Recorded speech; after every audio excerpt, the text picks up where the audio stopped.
Në deklaratën e mbajtur për mediat këtë të hënë, kryedemokrati Sali Berisha akuzoi kryeministrin e vendit Edi Rama se po kthen pas integrimin e Shqipërisë në BE për të mbrojtur veten e tij. Berisha shtoi se de facto Rama po shkon drejt fundit të tij të merituar pasi qëndrimi është aq i rëndë dhe i papajtueshëm me shtetin ligjor me standardet europiane, saqë do të provokojë zhbërjen e plotë të procesit të integrimit me Shqipërinë.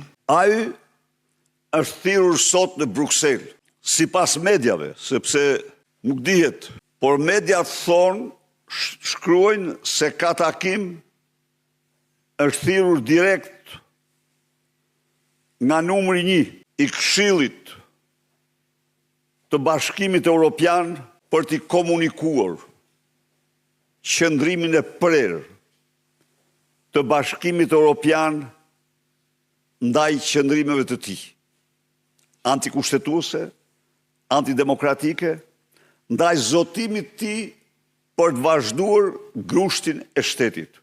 Atij komunikohet se ky qëndrim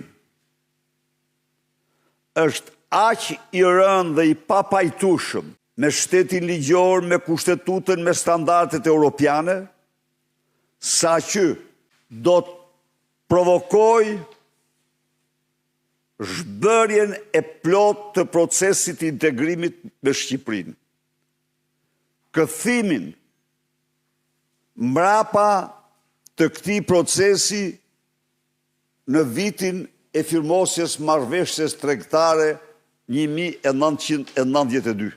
De facto pra, Edi Rama po shkon drejt fundit të tij të merituar. Kryedemokrati shkoi më tej kësaj deklarate kur tha se Shqipëria nuk plotëson në mënyrë absolute asnjë kusht të procesit të integrimit dhe se sukseset e Shqipërisë me Edi Ramën janë një mashtrim i madh. Në fjalën e tij, Berisha garantoi partnerët e BE-s se PD ka objektivin e saj më madhor integrimin e Shqipërisë në Europë pa mashtrime dhe lobimet mashtruese, por me merit.